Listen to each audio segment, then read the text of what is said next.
सर्वप्रथम तो जय श्री कृष्ण। आज हम लोग एक कथा सुनेंगे। कथा बड़ी धार्मिक, मार्मिक तथा आध्यात्मिक है। इस कथा को बड़े ही ध्यान से आप सुने, क्योंकि किसी भी कथा को ध्यान से सुनने पर ही कथा समझ में आता है तथा कथा का आनंद भी आता है। चलिए कथा को सुनते हैं। श्री लक्ष्मण जी की महिमा अपार है। वाल्मीकि रामायण में श्री लक्ष्मण जी श्री भगवान विष्णु के ही अंशावतार माने गए हैं, किंतु दूसरे ग्रंथों में इनको भगवान अनंत शेषनाग का अवतार बताया गया है। इनके चरित्र से यह स्पष्ट है कि इनका अवतार श्री राम के चरणों में रहकर उनकी सेवा करने के लिए ही हुआ था। यही कारण है कि सभी भाइयों का श्री राम के प्रति प्रेम होते हुए भी देवालयों में श्री राम के साथ लक्ष्मण की ही प्रतिमा स्थापित की जाती है और राम के साथ लक्ष्मण का ही नाम लिया जाता है। भरत शत्रुघ्न तो स्वेच्छा से भी श्री राम से अलग ननिहाल में रह लिए, परंतु श्री लक्ष्मण जी ने अपने जीवन में किसी भी परिस्थिति में श्री राम का साथ नहीं छोड़ा। राम के द्वारा त्याग दिए जाने पर वे तुरंत ही परम धाम सिधार गए। श्री लक्ष्मण जी ब्रह्मचर्य व्रत का पालन करने वाले धीर, वीर, तेजस्वी, पराक्रमी और इंद्रिय विजयी थे। ये बड़े ही सुंदर, सरल, तितिक्षु, निर्भय, निष्कपट, त्यागी, पुरुषार्थी, तपस्वी, सेवक, सत्यव्रती, बुद्धिमान और नीति निपुण थे। श्री राम में आपका अपूर्व प्रेम था। श्री राम के चरणों में रहकर उनकी सेवा करना ही आप अपना मुख्य धर्म और कर्तव्य समझते थे और श्री राम सेवा में अपने आप को भूल जाते थे। जैसे भरत जी का विनय और मधुरता युक्त गंभीर प्रेम अनुपम है, वैसे ही श्री लक्ष्मण जी का वीरता युक्त सेवा मूलक प्रेम भी परम आदर्श है। लड़कपन में भी श्री लक्ष्मण जी सर्वदा श्री राम के साथ ही रहते थे। वाल्मीकि रामायण में लिखा है,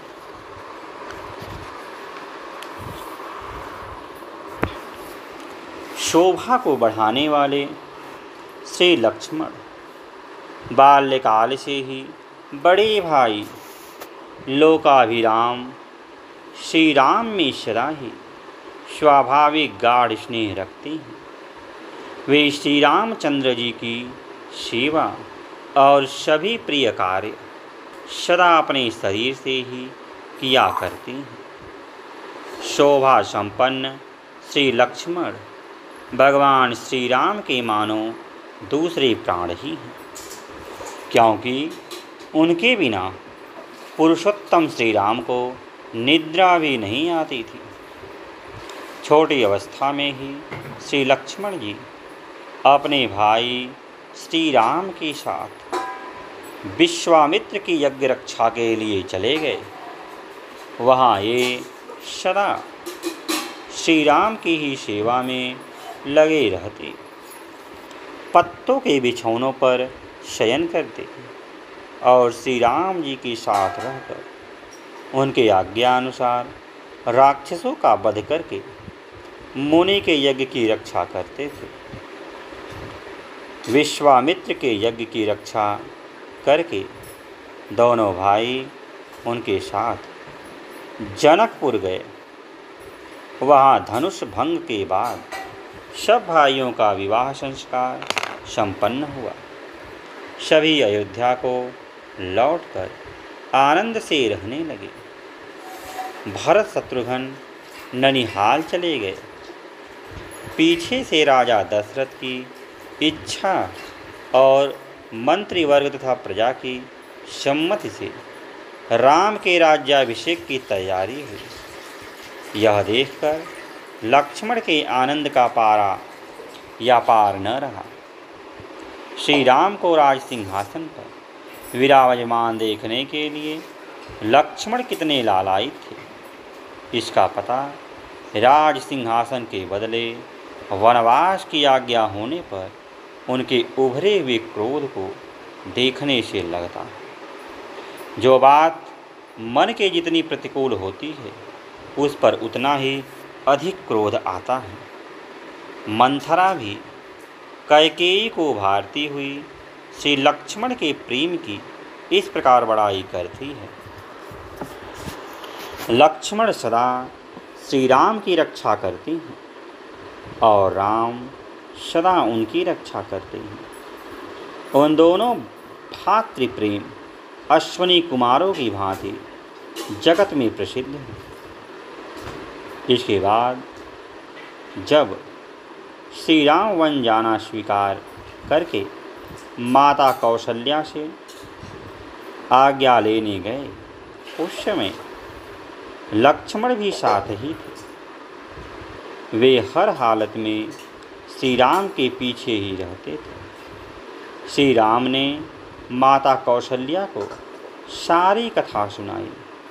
माता के दुख का पार नहीं रहा। माता ने राम को रोकने की चेष्टा की, परंतु श्री राम न माने। श्री राम का यह कार्य लक्ष्मण को अच्छा नहीं लगा।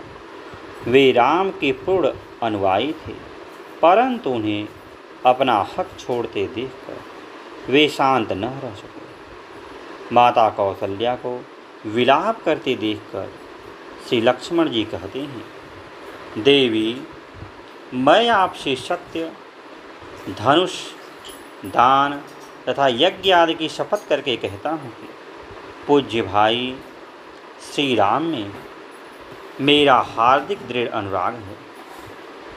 यदि श्री राम जलती हुई आग में या घोर जंगल में प्रवेश करे तो आप मुझको उनसे पहले ही वहाँ प्रविष्ट हुआ समझें। जैसे सूर्य उदय होकर अंधकार का नाश कर देता है, उसी प्रकार मैं अपने पराक्रम से आपके दुख दूर कर दूंगा। देवी और श्री रामचंद्र जी भी मेरा पराक्रम देखे। लक्ष्मण ने वीर रस के आवेश में तथा श्री राम के प्रेम से विवश होकर और भी बहुत सी साहस भरी बातें कही। माता कौशल्या को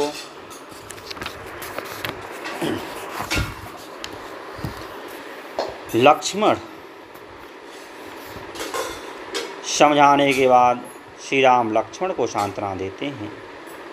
कहते हैं, लक्ष्मण, मेरे प्रति जो तुम्हारा अत्यंत ही उत्तम प्रेम है, उसे मैं जानता हूँ तथा तुम्हारे पराक्रम, धैर्य और दुर्धर्ष तेज से भी मैं अपरिचित नहीं हूँ। शुभ लक्षण, मेरी माता को जो महान अतुलनीय दुख हो रहा है, वह सत्य और सम के विषय में मेरा अभिप्राय न समझने के कारण है।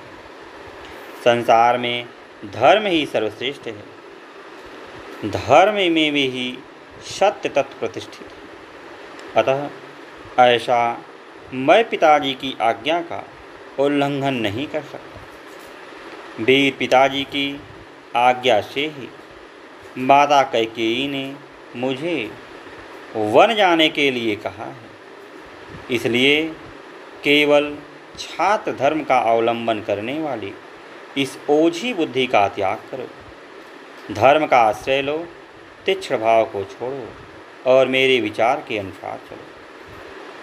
लक्ष्मण जी के स्वभाव में यह विषमता थी कि जो बात उनके मन में जचती उसे वे बड़े जोरदार शब्दों में श्री राम के सामने रख देते थे तथा अपने मन के प्रतिकूल होने पर भी श्री राम की बात मान लेते थे।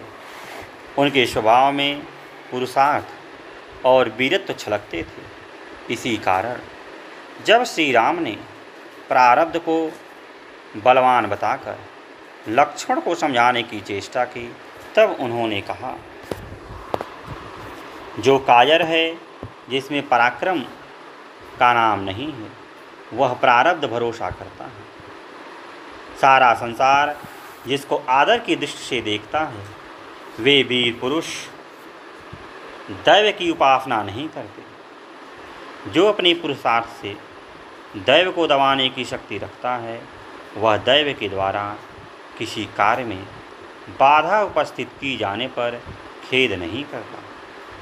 जिन लोगों ने दैव के बल से आपके राज्याभिषेक को नष्ट होते देखा है, वे ही आज मेरे पुरुषार्थ से दैव का भी विनाश होते देखेंगे। मैं अकेला ही समस्त विरोधी राजाओं को बलपूर्वक परास्त करने में समर्थ हूँ। मेरी ये दोनों भुजाएं शोभा के लिए नहीं हैं। यह धनुष आभूषण की जगह नहीं है। यह तलवार केवल बधी रहने के लिए नहीं है। यह बाण सहारा लेने के डंडे नहीं हैं।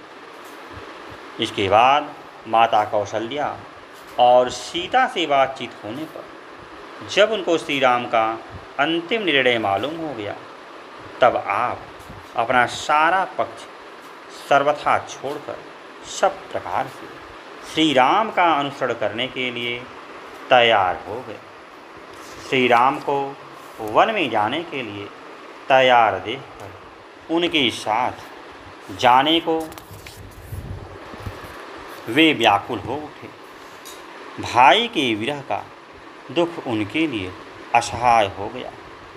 उनके नेत्र से अश्रुधारा बह चली और वे दोनों हाथों से भाई के चरणों को पकड़कर यशस्विनी सीता और कठिन नियमों का पालन करने वाले श्री रामचंद्र जी से बोले, प्रभु, यदि आपने हजारों जंगली पशुओं और हाथियों से भरे हुए वन में जाने का निश्चय कर लिया है, तो मैं भी धनुष लेकर आपके साथ ही आगे आगे चलूँगा। आपके बिना मैं देवलोक में जाना, अमर होना नहीं चाहता और न समस्त लोकों का ऐश्वर्य ही प्राप्त करना चाहता हूँ। यह सुनकर श्री राम ने सांत्वनापूर्ण वचनों से लक्ष्मण को वन में न जाकर अयोध्या में ही रहने के लिए समझाया। तब लक्ष्मण ने फिर कहा, आपने तो मुझे पहले से ही अपने साथ रहने की आज्ञा दे रखी है, फिर इस समय मुझे क्यों रोकते हैं। इस पर श्री राम ने या श्री रामचंद्र जी कहते हैं, लक्ष्मण, तुम मेरे परम स्नेही, धर्मपरायण, धीर और सदा श्रेष्ठ मार्ग पर आरूढ़ रहने वाले हो। मुझे प्राणों के समान प्रिय हो तथा मेरे वश में रहने वाले, आज्ञा पालक और सखा हो। यदि आज मेरे साथ तुम भी वन के लिए चल पड़ोगे, तो परम यशस्विनी माता सुमित्रा और कौशल्या की सेवा कौन करेगा। तब इस पर लक्ष्मण जी कहते हैं, मनस्विनी माता कौशल्या स्वयं ही अपना और मेरी माता का तथा मेरे जैसे और भी बहुत से मनुष्यों का भरण पोषण करने में समर्थ हैं। अतः आप मुझे अपना अनुचर बना लीजिए। इसमें कुछ भी धर्म विरुद्ध बात नहीं है। ऐसा करने से मैं कृतार्थ हो जाऊंगा और आपकी भी सेवा बनती रहेगी। मैं आपके लिए सदा फल मूल और वन में होने वाली दूसरी आवश्यक वस्तुएं तपस्या के लिए हवन की सामग्री जुटाता रहूँगा। आप सीता के साथ पर्वतों के शिखरों पर विचरते रहिएगा। मैं आपके जागते और शयन करते समय भी सभी आवश्यक कार्य करता रहूँगा। कैसा सुंदर सेवा भाव है! आपने सुख की तनिक भी परवाह नहीं की।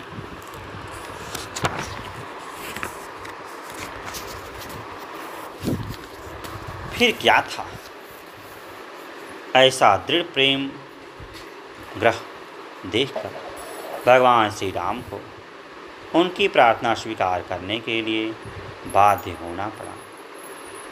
जब श्री राम ने उनसे कहा कि माता सुमित्रा से विदा मांग आओ, तब वे तुरंत ही अपनी माता के पास जाकर उनसे विदा लेकर लौट आए। उसके बाद वन जाते समय जब राम, लक्ष्मण और सीता सभी ने माता सुमित्रा के चरणों में प्रणाम किया, उस समय माता लक्ष्मण का सिर सूंघ कर कहती हैं, बेटा तुम अपने सुहृदय राम के परम अनुरागी हो, इसलिए मैं तुमको वनवास की आज्ञा देती हूँ। तुम्हारे बड़े भाई श्री राम वन को जाते हैं, तुम उनकी सेवा में कभी प्रमाद न करना। निष्पक्ष लक्ष्मण, यह संकट में हो चाहे बढ़ी चढ़ी स्थिति में, प्रत्येक दिशा में यही तुम्हारी परम गति है। संसार में सत्पुरुषों का यही धर्म है कि सदा अपने बड़े भाई के अधीन होकर रहे। तुम राम को ही साक्षात पिता दशरथ समझो, सीता को मेरे स्थान में समझो और वन को ही अयोध्या समझो। मैं तुमको आज्ञा देती हूँ, तुम सुखपूर्वक जाओ। कैसा सुंदर उपदेश है! माता हो तो ऐसी। लक्ष्मण ने भी माता की आज्ञा का प्राणपण से अक्षरशः पालन किया। इसके बाद श्री राम, सीता और लक्ष्मण सुमंत्र द्वारा लाए हुए रथ पर बैठकर वन को चल दिए। उस समय प्रजा के लोग भी प्रेम विह्वल होकर उनके साथ साथ चलने लगे।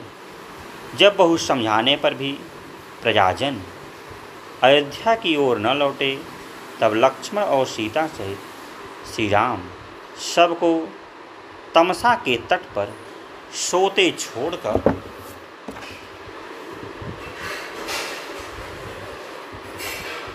सिंगवेरपुर की ओर चले गए।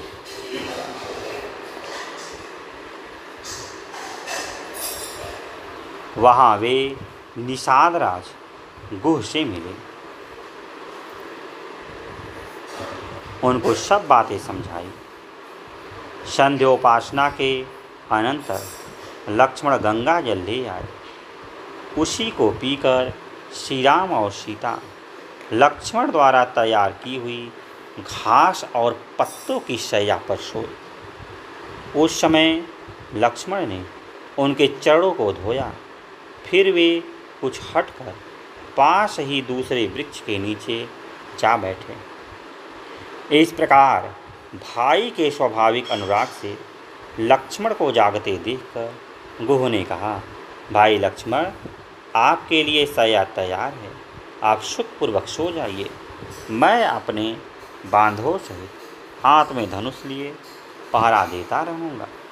यह सुनकर लक्ष्मण ने उनकी सराहना करके कहा, निषाद राज, जब दशरथ नंदन श्री राम सीता के साथ भूमि पर शयन कर रहे हैं, तब मैं कैसे नींद ले सकता हूँ तथा कैसे मेरे लिए जीवन और सुख की सामग्रियों को स्वीकार करना संभव है।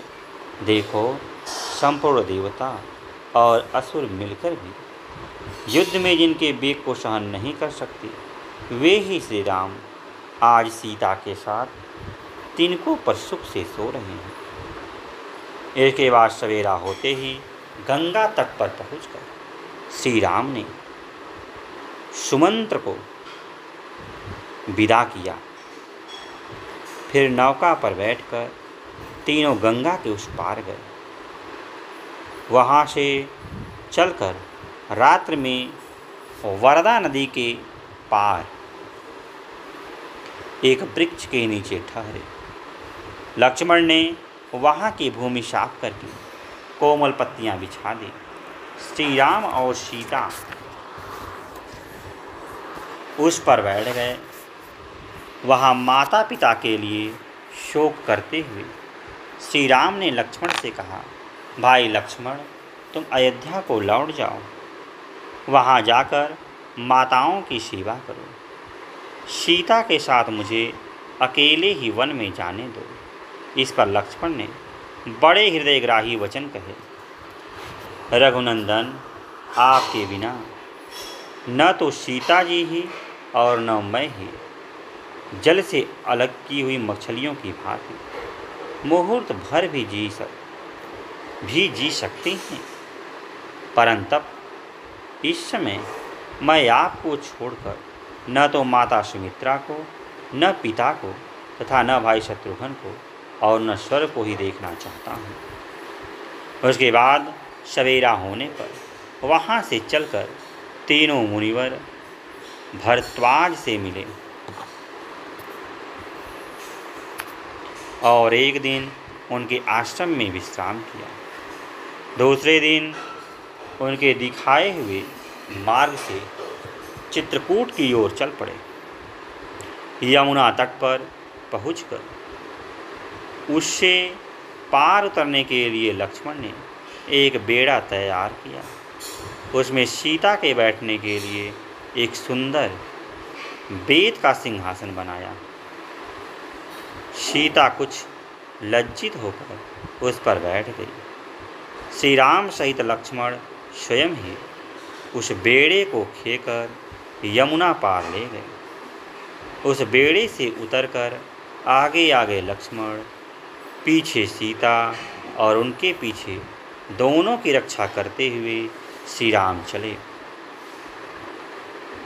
इस प्रकार जाते जाते वे चित्रकूट पहुँचे। वहाँ मुनिवर वाल्मीकि जी मने।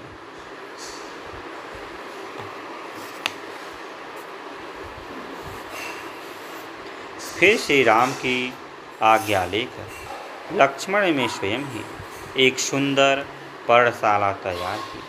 उसी में सब सुखपूर्वक रहने लगे।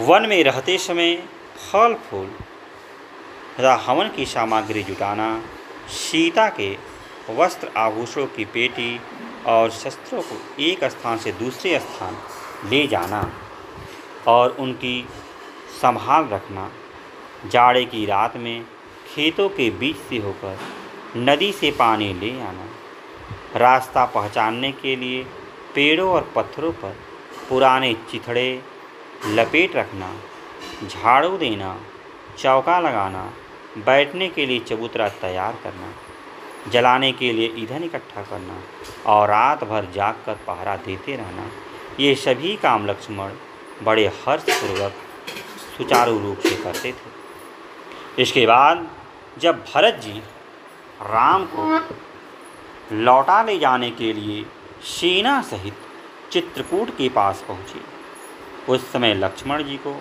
भरत पर संदेह हुआ। अतः श्री राम के प्रेम से विवश होकर उन्होंने भरत के प्रति कुछ कड़े शब्द कह दिए, परंतु फिर श्री रामचंद्र जी के मुख से भरत की प्रशंसा सुनकर वे चुप हो गए।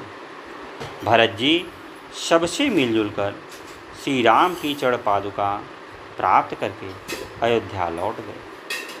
इधर श्री रामचंद्र भी सीता और लक्ष्मण सहित चित्रकूट से चलकर अत्रि आदि ऋषियों के आश्रमों में ठहरे। पंचवटी में पहुँचे। वहाँ पहुँचकर श्री राम ने लक्ष्मण से कहा, हमें जहाँ आना था वह स्थान यही है। यहाँ चारों ओर दृष्टि डालकर कोई ऐसी जगह खोज निकालो जहाँ सर्वसम्मत आश्रम बनाकर हम, तुम और यह जनक नंदनी रह सकें तथा जल, पुष्प और पूषा पास में ही हो। तब लक्ष्मण जी अपनी बुद्धि की प्रधानता न रखकर कहते हैं, रघुनंदन जी, इस लोक में आपके सैकड़ों वर्ष स्थित रहने पर भी मैं सदा आपके अधीन ही हूँ।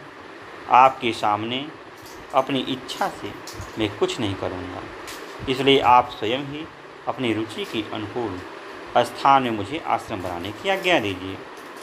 इससे यह नहीं समझना चाहिए कि लक्ष्मण जी विवेकहीन थे, वे बुद्धिमान और विद्वान थे।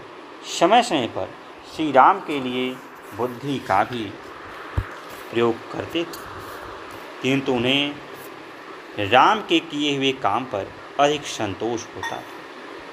तदनंतर श्री राम जी ने सुंदर जगह दिखाकर उनके गुणों और शोभा का वर्णन किया। वहाँ श्री लक्ष्मण जी ने तुरंत ही भाइयों के आज्ञानुसार एक रहने योग्य आश्रम तैयार कर दिया और उसमें एक बड़ी सुंदर विशाल पर्णशाला बना दी। उस आश्रम और पर्णशाला को देखकर सीता सहित श्री राम बहुत प्रसन्न हुए तथा उन्होंने लक्ष्मण के कार्य की प्रशंसा करके उन्हें हृदय से लगाया। फिर वे लोग वहाँ आनंदपूर्वक रहने लगे। वहाँ रहते रहते शरद ऋतु बीत गई। हेमंत का आगमन हुआ।